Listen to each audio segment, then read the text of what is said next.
This video is kindly being sponsored by Skillshare. The first 1,000 subscribers to click the link in the video description below will get a free trial of Skillshare Premium membership. Jeez, this lockdown is not this. Look, this is the longest my hair has ever been.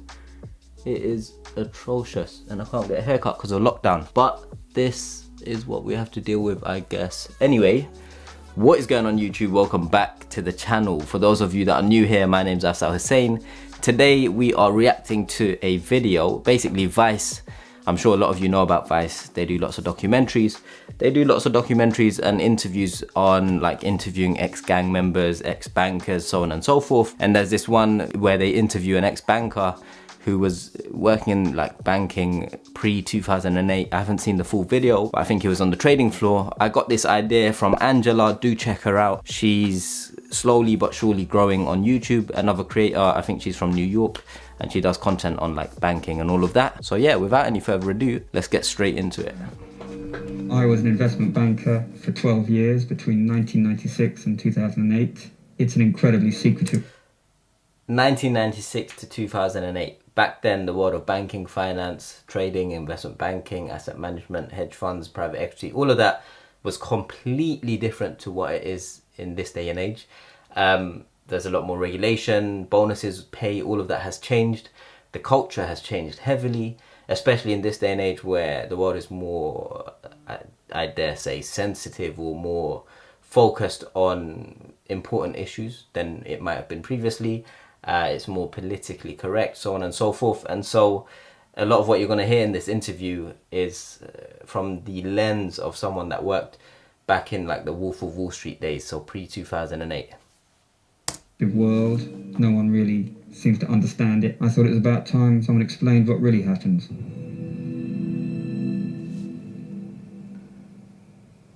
Investment banking covers a multitude of sins. In its very simplest form, it's about putting together people who want to invest money and people who want money invested in their companies.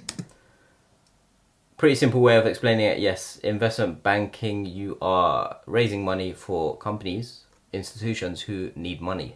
You're connecting those who have money with those who need money, whether that's to start a business, to grow a business, to provide capital to individuals, so on and so forth. It's just like a high street bank serves you and I.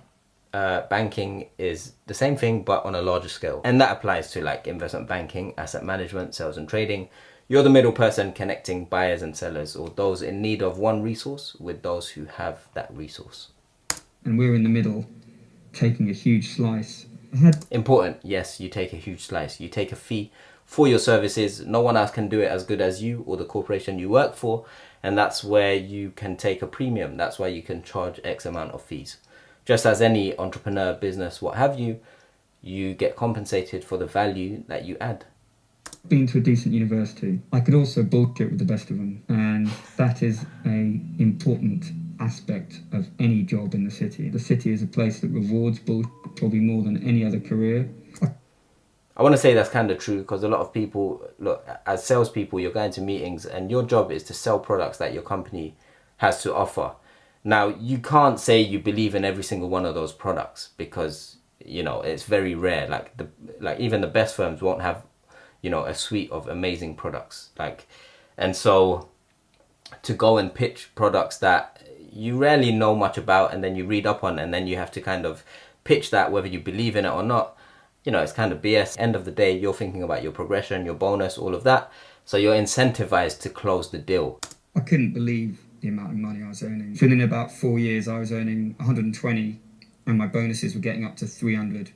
And then by the end of it, I was over 600. The money is ridiculous. I mean, the justifications for the money have always been things like, oh, it's stressful. Well, this wasn't as stressful as a teacher's job. That's a good point. I remember back in the day, one of the VPs at the time, she's an MD now, she was saying, oh, she was stressing so much that she lost a client pitch. But then that night, one of her friends, who's a doctor, told her she felt so bad because she just lost a baby of a patient. And it kind of put the two careers into perspective. One, you lose life and you stress, which is, you know, understandable. The other one, you're crying because you lost a pitch, like seriously. And yeah, the numbers he's saying there, within 4 years he was on 120k, 300k bonuses. that's all, yeah, that's how it was back in the day. It's still kind of like that, but there's a lot more regulation around bonuses. So nowadays they're not as large as they were back then. Oh, it's dangerous or risky. It's not as risky as being in the army. I always felt a little bit guilty about it. Like, why the hell are these people spending so much money on me when all I'm doing is pushing around bits of paper? It was a source of continual bafflement. Yeah, one thing I've learned is don't ever feel like you're getting paid too much. I know that's a stupid thing to say, or it might sound a bit random to say, but oftentimes, especially people of color, and people that come from underprivileged backgrounds, we have this inferiority complex where we think, oh shit, I'm earning 50k a year, that's a lot of money, oh, I'm grateful to the organization. No, end of the day, that organization is making huge billions of pounds of profits.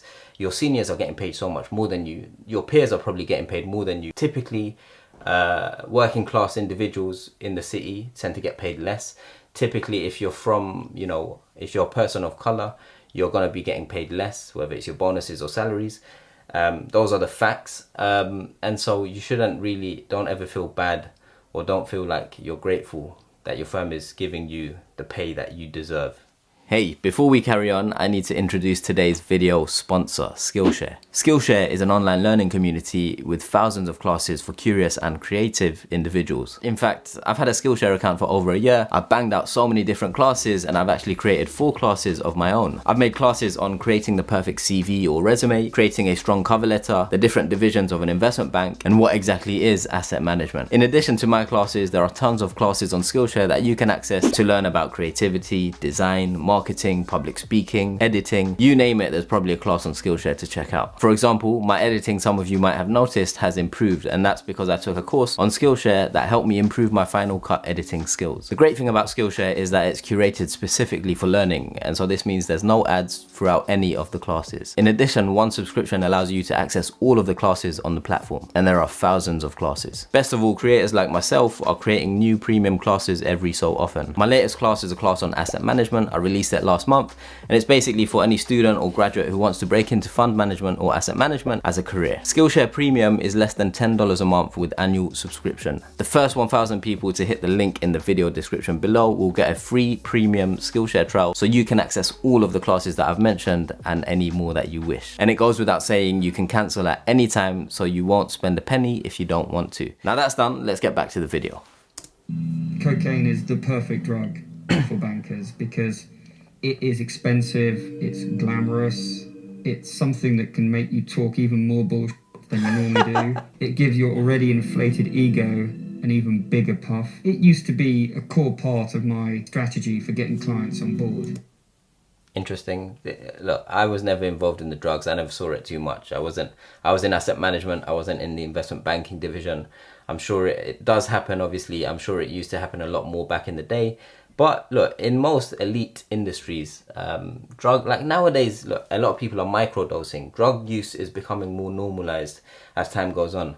And when you're working extremely long hours, you know, people need to stay awake, stay focused. And when you've got tons of money and you've got easy alternatives and options to keep you focused, people are probably gonna, you know, end up pursuing those means to get that next hit of focus or whatever it is.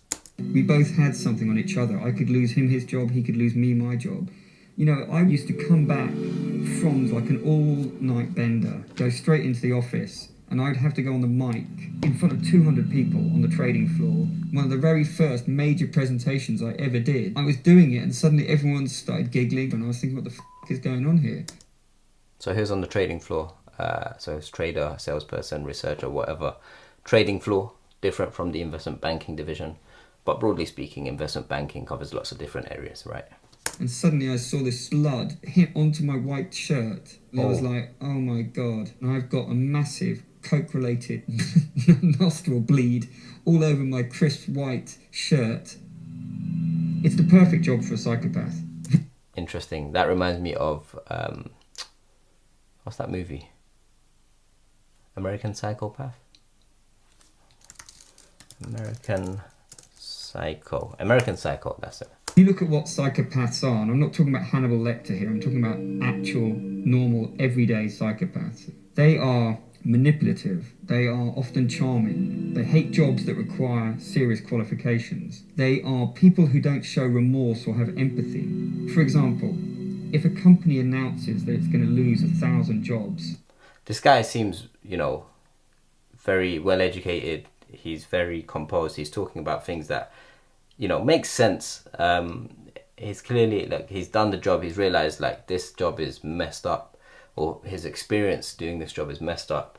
So yeah, it's a really insightful interview. Because that company is going to be more efficient and it's going to make greater profits.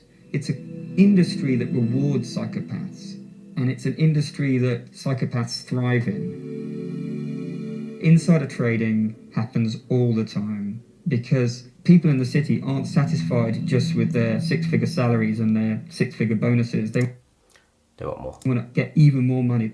Yeah.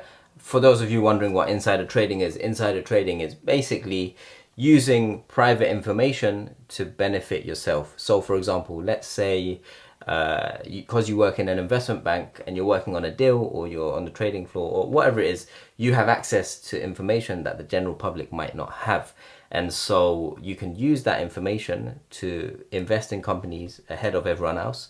And then when that's available to the rest of the public and the price goes up, you can sell out of it and close in on your profits. Now, that's insider trading. There's lots of different ways of doing it, lots of different forms. Essentially, insider trading is using information that the general public don't have to benefit and make money for yourself. This happens all the time, he's saying. And yeah, the punishment is you can go to prison, you can lose your job, so on and so forth. So yeah, that's insider trading.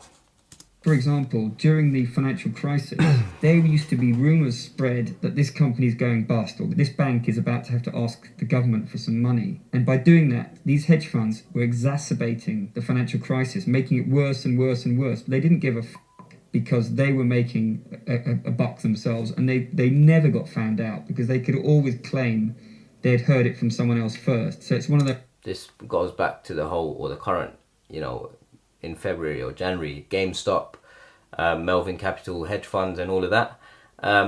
It's true, financial markets are heavily driven by mentality, what people think is going to happen. So people's expectations. And when you can move markets, when you're a big hedge fund, and when you can take a position in a company that can influence markets, you can play the game in a very smart way to your benefit. And that's why since this guy's time, there's been a lot more regulation, but it's still not perfect. And all of these problems are still quite prominent in the markets. It's not a victimless crime. They're stealing directly off your granny. It's really simple. You've just got a bunch of really clever, greedy, ruthless people together, and the rewards are massive and the risks of getting caught are negligible. When you work for an investment bank, yes, you get paid a lot of money. But as human beings, naturally, we want more and more and more, and then greed comes in, always fear greed. And so that's what kind of makes the whole issue worse. And he's referring to, the end loser could be your granny. What he's referring to is, look, old people have their money invested in pension pots of their previous employers, universities, corporates, so on and so forth. And if these pension pots are poorly performing in the markets due to a hedge fund exploiting an opportunity that has the pension fund at a cost, the loser from this scenario is the pension recipient, in this case, the granny. They'll just game the system to make a fast buck. I was playing for the team that was on the side of corporations that were raping this planet. And I was on the side of corporations who didn't give a shit about their workforce, but just gave about their quarterly earnings figures. It's true. The truth is, look, most of these companies, yes, they care about enriching or increasing shareholder value, because at the end of the day, they need to make sure their shareholders are happy, the stock price goes up, they are paying a quarterly dividend, and their numbers at the quarterly report are positive. And their employees are the people that are responsible for helping them get to those figures. But when the time comes to cut jobs, they will happily just cut 1,000 jobs, 2,000 jobs. Strippers, £1,000 meals, cocaine, bonuses of £500,000-600,000. They were like, tell me how I get this job. It has changed. It's more about being a serious guy with 2 maths PhDs. It's true. Nowadays, a lot of focus is, especially in the niche roles, in the quant roles, specific type of trading roles. Yes, you need PhDs, statistics, all of that. But at the same time, you know, you can get into banking and work for an investment bank with any type of degree, any general degree, geography, history, sciences, etc. You don't specifically need to do economics. Just the more specific roles, you will need to. They are still earning a lot of money, but not as much. Nowadays, there's limits on how big your bonus can be. It can only be a maximum of twice your salary, whereas back in my day, you'd get 6 times your salary at the drop of a hat. It's no longer... One thing on bonuses, if you are a trader, a star trader, and you are responsible for bringing in, I don't know, let's say 500 million pounds of profits over the year, you're going to say, all right, I brought in 500 million pounds. I deserve a good chunk of that. And so let's say you get a 10, 20 million pound bonus. You know, to the average person, that sounds like a lot, but for the amount of money you brought in, it's actually little. So try, when you think of bonuses, try and have an open mind. Don't just take the absolute figure for what it is. Try and think of the bigger picture. I think on my deathbed, that particular phase in my life, I will not be very proud of. I sold my soul to the devil, basically. But I did get a good price for it.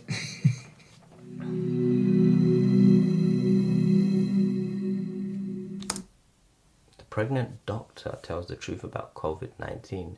Ex-con explains the corruption of prison guards. Interesting. Do check out Vice. They create some solid content. But yeah, that was reaction video to the ex-banker on cocaine binges and 600k bonuses. Check out some of these videos for more reactions. Otherwise, hit subscribe and I'll see you in the next video.